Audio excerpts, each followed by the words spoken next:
এর মঙ্গল কামনা করছি সেই প্রভুর চরণে। সকলে ভালো থাকুন, সুস্থ থাকুন।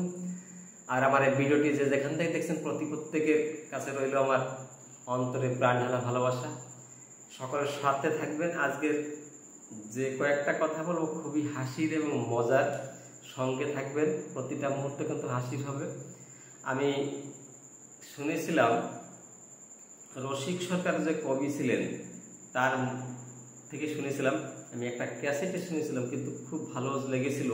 মহাপ্রভুর কথা ছন্দে ছন্দে কত সুন্দরভাবে বলেছিলেন। মহাপ্রভুর যে জাতটা চলে যায়, ব্রাহ্মণ জাতটা চলে যায়, সে জাতে কিভাবে উঠবে, মানে এমন ভঙ্গিতে বলেছিলেন, সেটা আমার কাছে খুবই প্রিয় লেগেছিল, শুনতে ভালো লেগেছিল। সে তাই থেকে দুটো একটা কথা আপনাদের কাছে তুলে ধরেছি, সবই তো পারবো না, কিছু কিছু কথা বলছি। যখন জবন হরিদাস মানে হরিদাস ছিলেন মুসলমান, তো মুসলমানকে যখন আশ্রয় দিয়েছিলেন মহাপ্রভু চৈতন্যদেব, তখন ব্রাহ্মণ সমাজ যারা ছিলেন তারা বললেন যে নিমাইকে আর জাতে তোলা যাবে না, ও জাতির বাইরে চলে গেছে, কেননা মুসলমান সাথে থাকে। রসিক সরকারের বলার কথার অনুযায়ী আমি বলছি, এটা ব্রাহ্মণকে নিন্দাবাদ নয়। এখনের ব্রাহ্মণ, বৈশ্য, চণ্ডাল, শূদ্র সবাই কিন্তু একসময় সুন্দরভাবে আছে। আগে যারা ছিলেন 500 তো 600 বছর আগের কথা, তখন কিন্তু জাতি প্রথাটা কিন্তু প্রবলভাবে ছিল, এখন আর তেমন নেই। তো রসিক সরকার যেভাবে বলেছেন সেইভাবে আমি বলছি, দয়া করে কেউ খারাপ ভাববেন না, প্রত্যেকের কাছে আমি ক্ষমা চেয়ে নিচ্ছি। তিনি বললেন,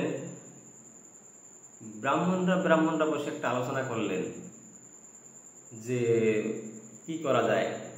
মহাপ্রভু নাম ছিল নিমাই, যে তিনি বুঝে বললেন যে আমি তো জাতে উঠতে চাই, আমাকে জাতিতে নিলে আমার কি করতে হবে, কেমন জরিমানা আমার দিতে হবে, কেমন কি করলে আপনারা খুশি হবেন, আমাকে জাতে তুলবেন।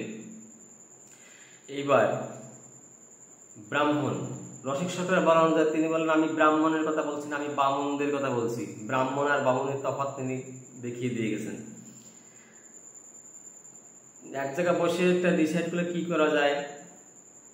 ব্রাহ্মণরা সব বসে, বামুনরা সব বসে এক জায়গায় একটা ডিসাইডে আসতে পারলেন যে 100 ব্রাহ্মণের ভুরি ভোজন দিতে হবে এবং সোনার থালা গ্লাস এবং ভোজন দক্ষিণা এগুলো দিতে হবে।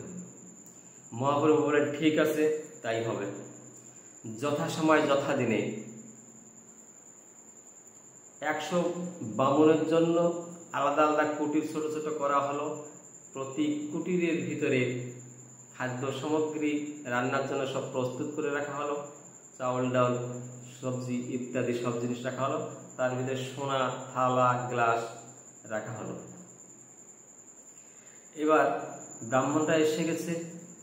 এসে যাওয়ার পরে স্নান করতে হবে। প্রথম রান্না করতে গেলে প্রথম তো স্নান করতে হবে।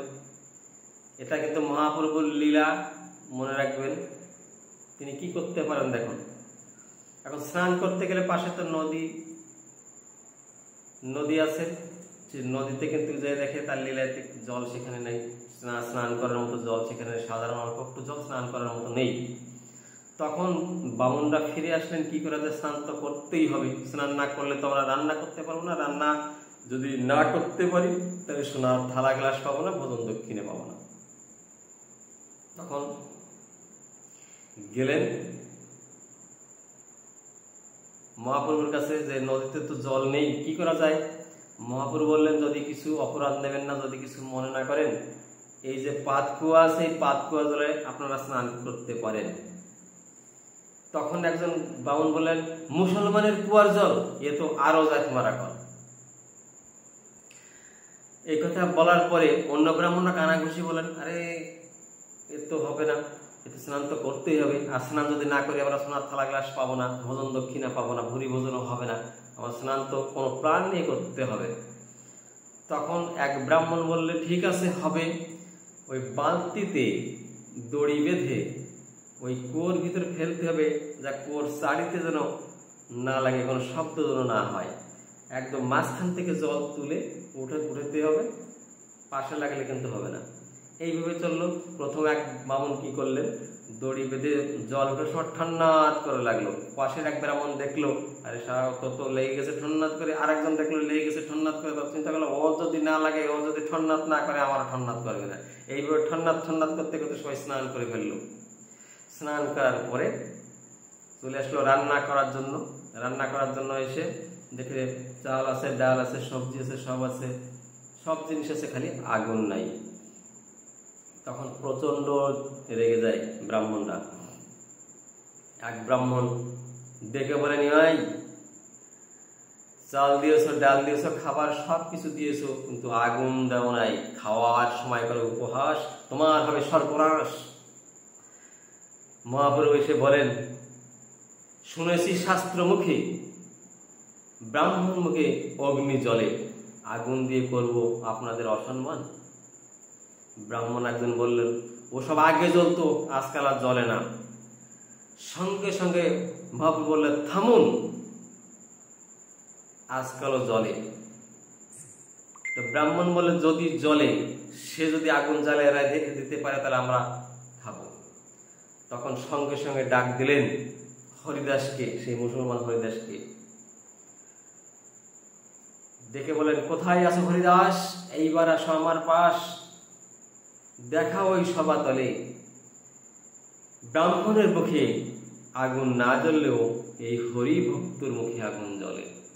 সঙ্গে সঙ্গে হরিদাস এসে ফুৎকার দিল, সঙ্গে সঙ্গে ব্রহ্ম অগ্নি জ্বলিয়া উঠিল। দেখতে পারেন লীলা, মহাপ্রভুর লীলা দেখলেন। কোথা থেকে কি করে দিলেন, যাতে উঠাতে। এইভাবে ভিতর দিয়ে তারা মহাপ্রভুকে যাতে উঠালেন। এবং কতটা লোভী ছিলেন তখনকার বামুনরা, ব্রাহ্মণ না, তখনকার বামুনরা কতটা লোভী ছিলেন সেটা দেখুন। সেইভাবে ভিতর দিয়ে মহাপ্রভুকে যাতে তুললেন। তো ভিডিওটা প্রচন্ড লম্বা হয়ে যাচ্ছে, আর তো অনেক কিছু বলার থাকে, এক ভিডিওতে সবকিছু বলা যায় না। তো এইখানে এই ভিডিওটি সমাপ্তি করছি।